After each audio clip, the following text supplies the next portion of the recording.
I am officially running for President of the United States.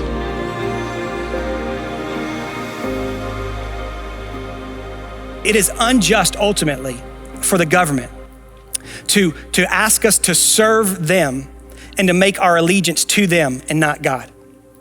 Now, I'll spend more time with Kyle in the debrief unpacking this particular point right now.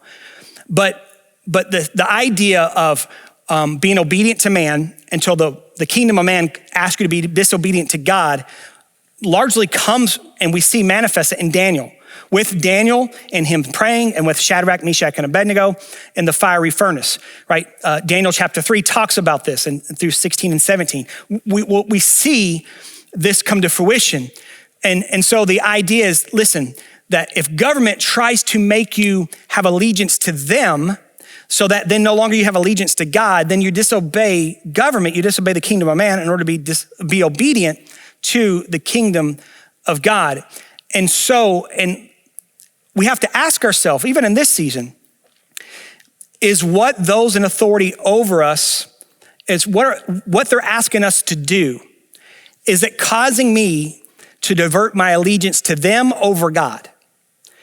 And is it causing me not to not like it, not to feel uncomfortable with it, but is it causing me, if I were to be obedient to them, would I be disobedient to God? In other words, would I be sinning?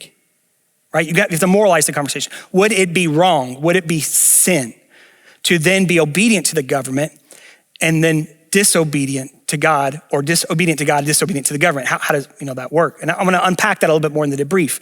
But I do want to affirm, for the point of this message, that when the kingdom of man asks for allegiance to it, and you no longer can have allegiance to the kingdom of God, at that point in time, you then disobey the kingdom of man, and you make sure you stay obedient to the kingdom of God.